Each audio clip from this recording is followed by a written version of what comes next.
The COVID-19 pandemic is far from over. We're recording this podcast in October 2021, and many countries are still facing high infection rates, deaths, and severe economic consequences of the virus. Nevertheless, there have been some positive things that have come out of the pandemic, and we'll talk about them in this episode of Aprender Inglés con Reza y Craig.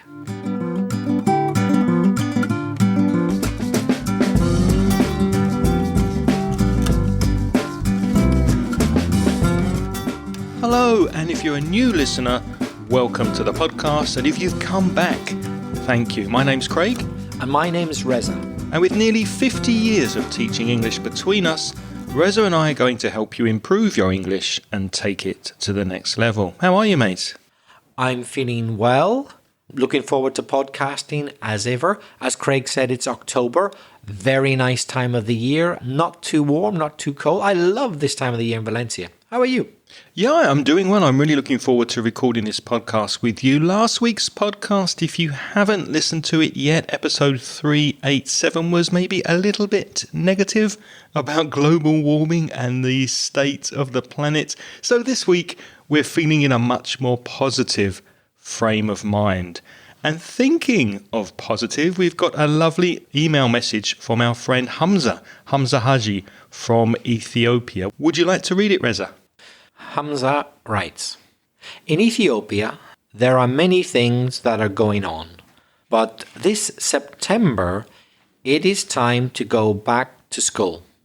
I'll start my 8th grade this upcoming 2014 EC year. So Reza, just a second, when Hamza says 2014 EC, that must be a different calendar, right? Yes, we're, as we said earlier, recording this in October 2021, but in the Ethiopian calendar, EC, it's the year 2014. That's what EC means, Ethiopian calendar. Interesting. Hamza continues, even though there is a war in the northern part of my country, the school will be reopened soon and we'll start studying. Well, that's good news. Yeah, well, I don't know if any of you have been watching the news, but there has been a war in the northern part of Ethiopia. Hamza, we hope you're okay. We hope all your family and all your friends are okay and there's some kind of solution soon. He carries on. I've some questions for you today. How can I identify word stress and how can I improve my pronunciation? Very good question, Hamza. The first thing I'd say is we have created a couple of podcasts about stress. Specifically, we spoke about changing word stress on verbs and nouns back in episode 370. Go to inglespodcast.com/370 and I think that will help you. Also, we spoke with a colleague of ours from the British Council, Wayne, back in episode 180.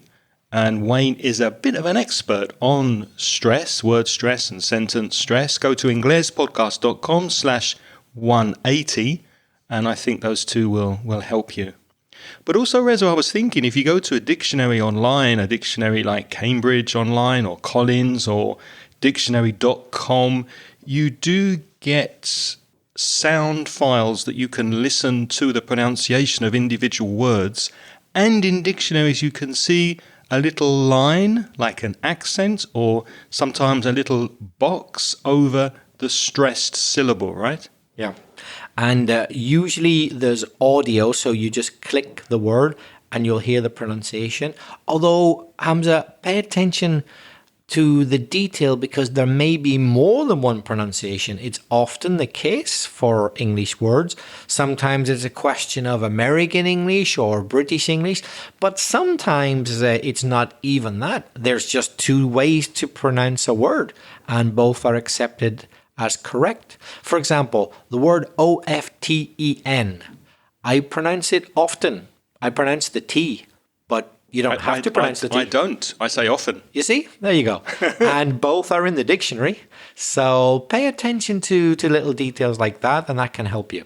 I don't know, Reza, if you've been to wordreference.com recently. That's one of my favorite websites. I'm often translating from English to Spanish or Spanish to English. Have you noticed at the top when you search for a word, there's a drop-down menu and you can choose the pronunciation depending on US English, UK English, Scottish, Irish, Southern US, Southern United States of America, and even Jamaican English. Did you notice that? I have noticed it, yeah. And like you, I'm a big fan of that dictionary, wordreference.com. Not only is it good for definitions, but as Craig says, it's very good for pronunciation as well.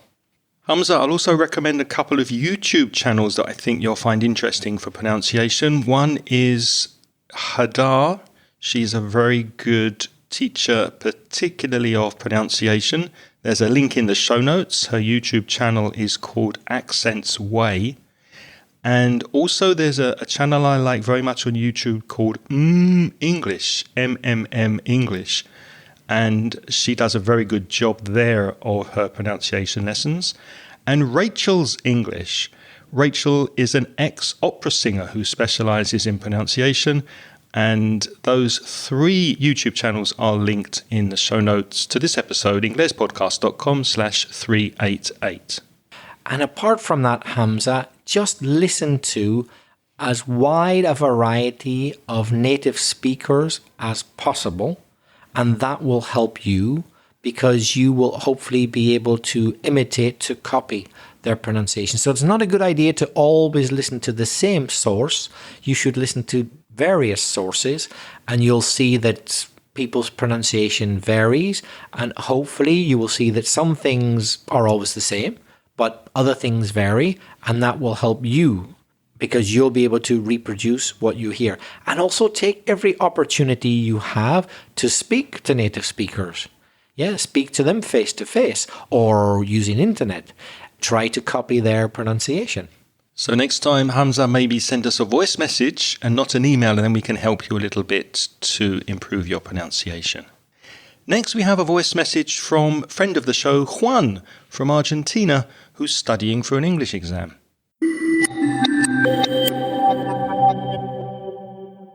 Hello, Reza. Hello, Craig. This is Juan from Argentina. How are you doing, handsome boys? I hope you're doing well. Okay, I am preparing myself to take a level 6 examination. That is the last level in the army, and it will be in November. But I'm studying right now a very difficult topic. I cannot understand. It is inversion. It looks like a question, but it is not a question. It's used to make emphasis to a sentence, but I don't understand why you change the order of the words. I would like if you are so kind to prepare a podcast about this topic because I really don't understand it. Please, could you help me with that? Thank you very much. Thank you, Juan. I'm just curious. I wonder when you get past level 6 in English in the army, if they transfer you to the United Nations. Does that mean you become international? Just joking. Anyway, we have spoken about this before, Juan, and it was back in episode 78. The episode's called Sentence Inversions. Go to inglespodcast.com/78. Listen to that. If there's anything that's not clear, if you have more questions that specifically relate to what you're studying for the exam, please get back to us and let us know. But we think in that episode, you'll definitely get the basics of sentence inversions, what they are, and how to use them. Have you got anything to add to that, Reza? Well, all I would say, Juan, is that only through practice will you perfect your use of inversions. And that is an inverted sentence. Never have I heard such a wonderful sentence, Reza. Thanks. Next, we have a voice message from Yasmin from Cordoba, who, speaking of exams, has recently passed the B2 first exam. Here's Yasmin.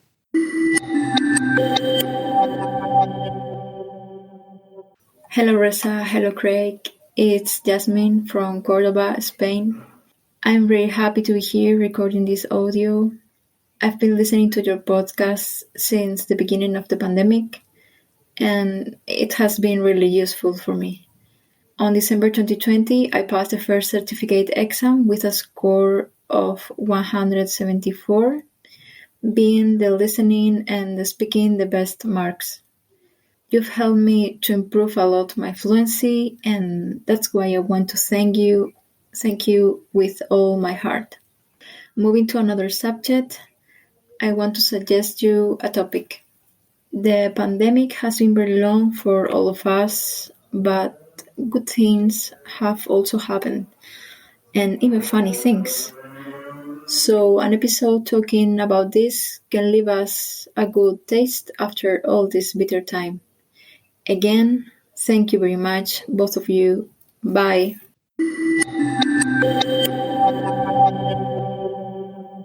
Well, thank you very much, Jasmine, for your message. That's a very nice message. And I can see that your fluency must have improved because it's very good. I would be more than happy to have your fluency if I was doing a B2 exam. And I think you've got a good chance of passing the C1 in the near future. 174. Well done. That's a good score. Very good score and lovely pronunciation. Your message was incredibly clear, Jasmine. We understood every word. There were one or two things we can improve, though. You said, you've helped me to improve a lot my fluency. That adverbial expression, a lot, should be at the end of the clause. So it's better to say, you've helped me to improve my fluency a lot. Or you've helped me to improve my fluency very much. So put those adverbial expressions at the end. Anything else, Reza? Yes, another thing you said, which maybe we could accept as correct English, but it doesn't sound that conventional. You said, being the listening and speaking, the best mark. And you put being at the beginning, as you would in Spanish. Siendo, blah, blah, blah. But it's far more common to say the listening and speaking being the best mark. So put the subject first, the listening and speaking, and then the ing, the listening and speaking being the best mark. And another thing you said, I want to suggest you a topic. But it's more typical to say, I want to suggest a topic to you. Thank you for your kind words about the podcast. We really appreciate that. And at the end, you said it can leave us a good taste when you suggested the idea, which we love, by the way, of speaking about some good things that the pandemic has given us. But you said it can leave us a good taste. I understand exactly what you mean. It's better to say it can leave us with a good taste in our mouths. The expression to leave a good taste in your mouth is an idiomatic expression which means you feel good about it. It's a positive thing. So speaking about things that are nice leaves a good taste in our mouth. And what a good idea. Something positive coming out of something negative. I like that idea. Me too. We have spoken about the coronavirus pandemic in particular, more or less when we were in the middle of it here in Spain. And that episode was 304. So if you are interested in hearing in general about the pandemic, go to inglespodcast.com/304. But now, even though some countries still have many difficulties with it, and we know some countries in Latin America, for example, are still struggling a lot with it because of the fact they haven't had vaccinations, and the health service isn't keeping up with the infection. So we do really think of you and sympathize with you. But for us over in Europe, and I don't know if you agree, Reza, it does seem like most European countries are now beginning to come out of the worst time of it. Yes, we're definitely near the end of the tunnel, we might say. So if a tunnel, if you think, is a dark place, it's not a good place. So once you're getting near the end of the tunnel, you're beginning to see the light. Soon things will be okay. So let's look at some positive things that have come out of this experience when we think of the pandemic, especially over here in Europe. The first thing that comes to mind is that we've become more aware of germs and how they spread, haven't we, Reza? We wash our hands more, we're wearing masks, using hand gel. I think that's a good thing, don't you? I do. And I know Craig is quite similar to me.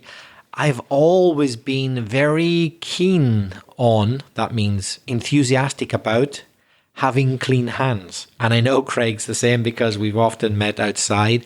And when we go to restaurants or bars and places like that, we're always very careful to wash our hands before we eat and that type of thing. And we did that long before the pandemic. So I know that both Craig and I are happy to see people washing their hands more. Happy in general, but I still see in some cafes and bars when men go to the toilet, they don't always wash their hands when they leave.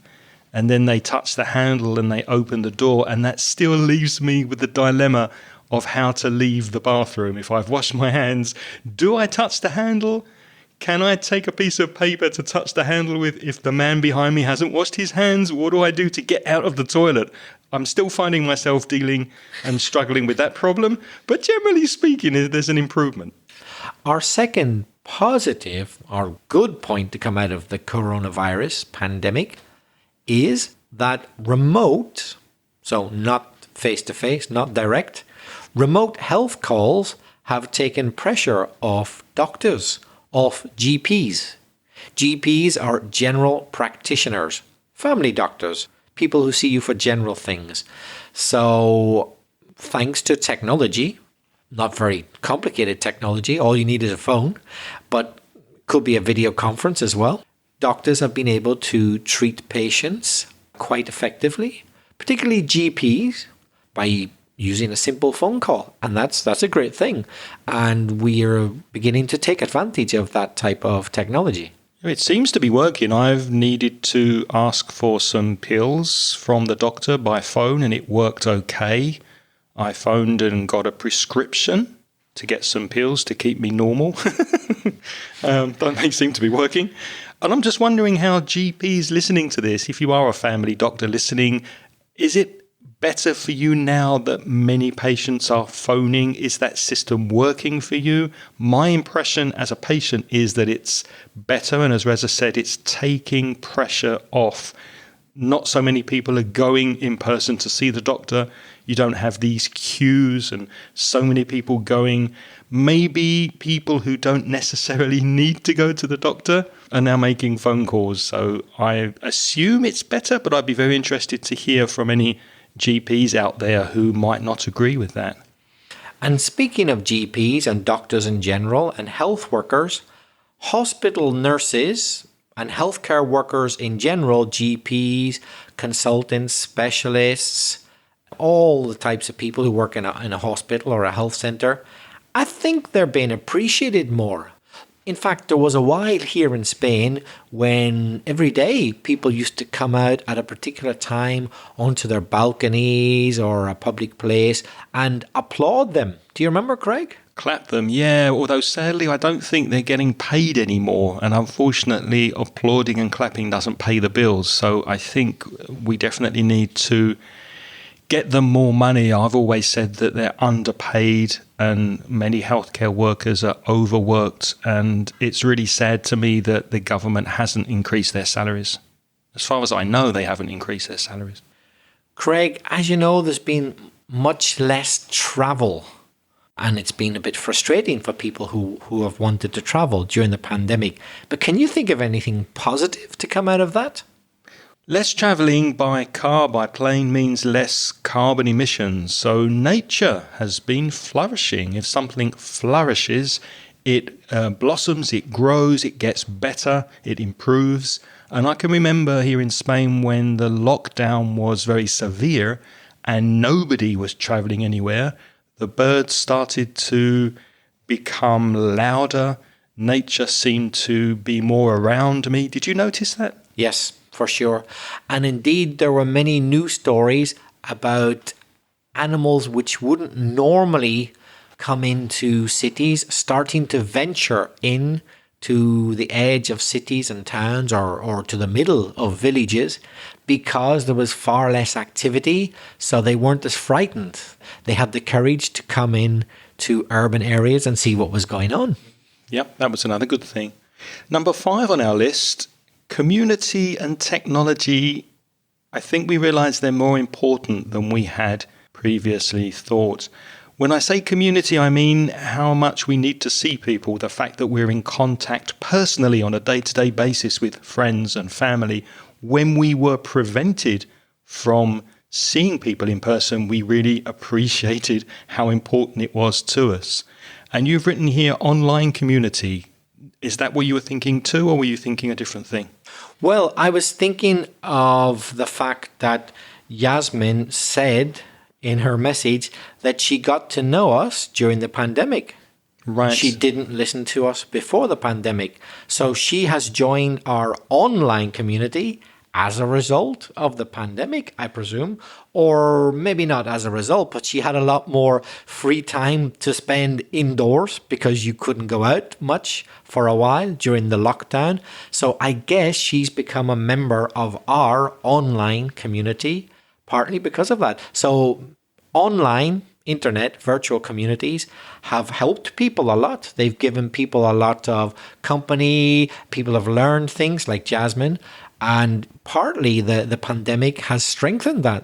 Absolutely. And that's where the idea of technology has come into it, because Zoom, Skype, the fact that Yasmin and other people can listen to their podcasts on their mobile phone and have that sense of community, we really have appreciated the fact that technology gives us that opportunity.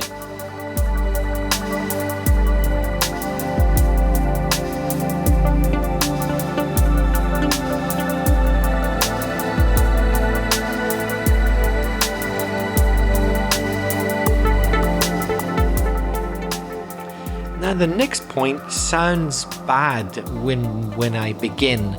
Let me begin. We're not always in control of our lives. That doesn't sound good, but let me explain.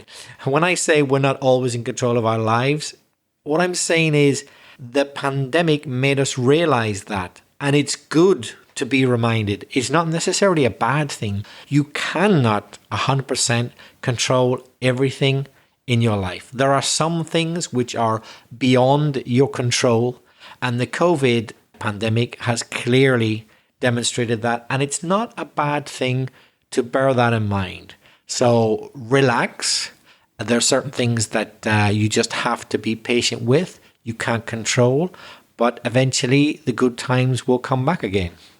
Absolutely. We should appreciate everything we have a little bit more, because I think we do tend to take things for granted. If you take something for granted, you don't appreciate it. If you're a Spanish speaker, it's dar por hecho. You don't appreciate the things you have. And when things are taken away from you, then you really do appreciate it. Another important thing to focus on, which has been highlighted as a result of the pandemic and certain restrictions and obligations as a result, is that you need a healthy work-life balance.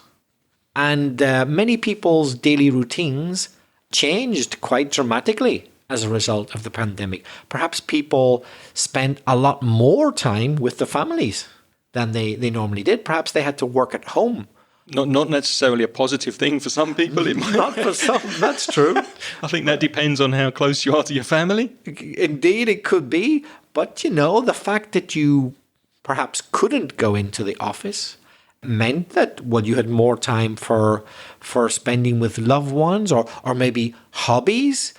Maybe not all hobbies, because if you enjoy, jogging, drinking in pubs, that was a bit tricky during the lockdown. But if you enjoy, for example, making model planes, you had plenty of time to do that at home because you didn't have to spend much time at the office or traveling to or from the office. So it gave more time to do other things and to get that balance between work and life right. And I don't have any data, numbers, figures to prove this, but my feeling is there were a lot more marriages during the lockdown, a lot more divorces, a lot more introspection and thinking about things in general. when it comes to relationships as well. Now, Craig, fake news is not a new thing. It's been around for a while, particularly since internet's been here, although there was fake news before internet as well. But we often talk about fake news to do with internet. Do you think people think more or less or the same about fake news since the pandemic has started? I think there's more extremism, and I'm not sure if the pandemic accelerated that, but perhaps because more people were using social media, then social media pushed them more extremely to the left or more extremely to the right politically. And of course, at the moment, there's a lot in the news about anti-vaxxers, people who are anti-vaccine, particularly in North America. So there's this big divide and this extremism. And possibly that's to do with social media algorithms pushing people either one way or the other way and making society more extreme, which is a shame. But let me put a spin on that and turn it on its head and get something positive out of it. I look at that as a good opportunity to be more discerning about your information. So if a large group of people are saying you absolutely do not need to wear a mask, and another large group of people saying you absolutely do need to wear a mask, for example, they can't both be right. So surely it should make you think, okay, there are things on the internet which are not right. I'm not saying which one is right. I'm not going to commit to that. But clearly they can't both be right. So what I'm getting at is the pandemic really highlighted the fact that you need to be discerning. That means really pay attention to the detail and think about what you're reading or hearing before you decide it's true. Critical thinking, isn't it? You take all the information in and then you think critically what could be right based on your experience and knowledge. Yeah, and it's not a new idea to do that, but I think the pandemic has really highlighted that you have to do that, particularly if you're going to get information from internet.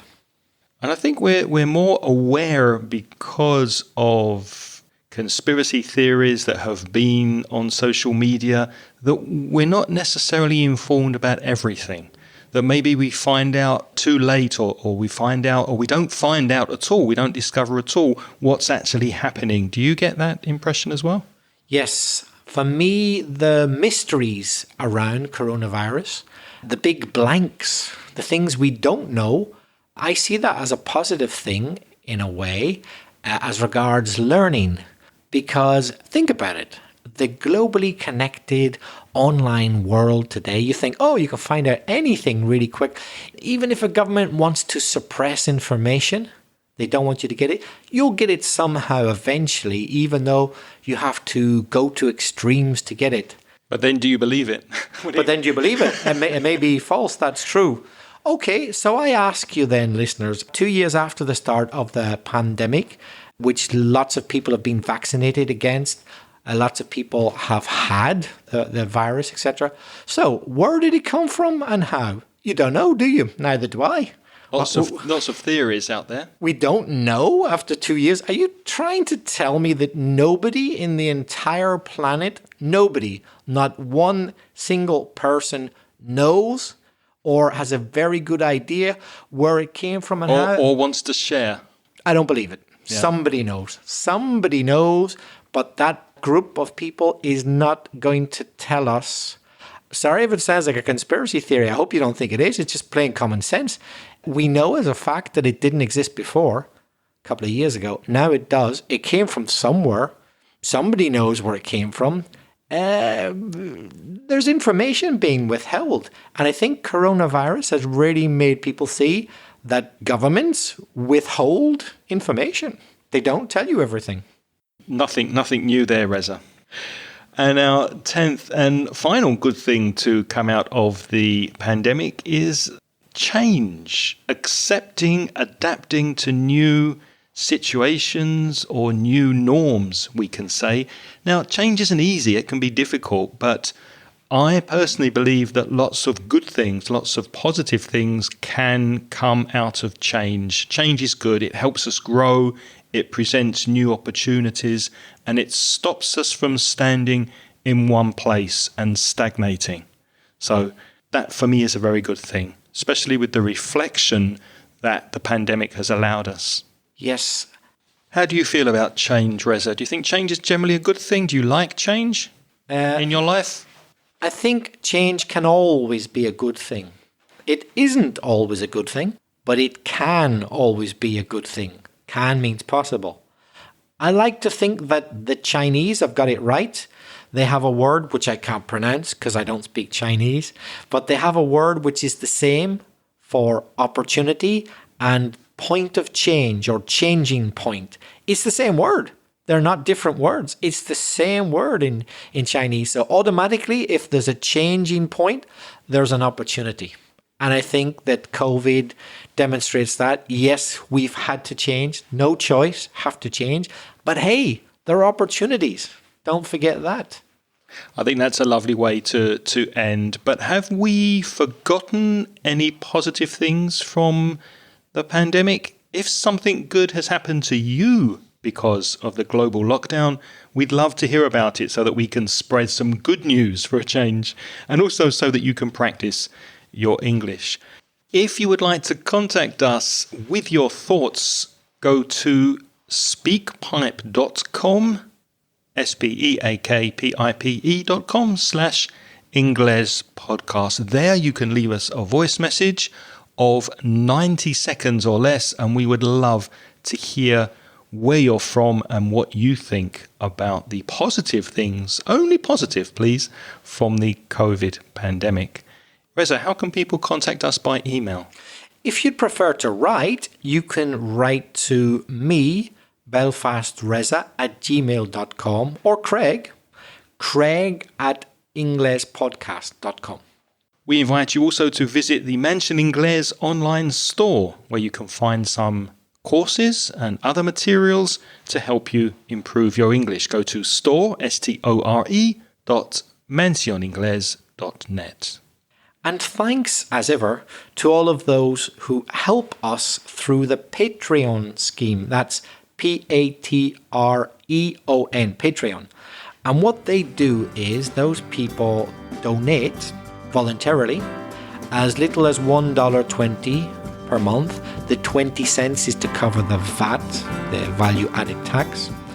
And as a thank you to them, we give them instant access to our recent transcriptions. If you'd be interested in that, you could have a look at patreon.com/Inglespodcast. And we don't have time, unfortunately, to mention everybody who's helping us on Patreon, but we would like to say a special thank you to the Patreon supporter who has joined us recently, and that's Arantxa. Thank you very much, Arantxa. And thank you to all of you who are supporting us on Patreon. What's next week, Reza? Next week, we've got money idioms and expressions. Well, in for a penny, in for a pound. We're looking forward to speaking about money next week. Until then, we hope you have a wonderful week. Thank you for listening this week. Until next time, it's goodbye from me. And it's goodbye from me. Music in this podcast is by Pitts. The track is called See You Later.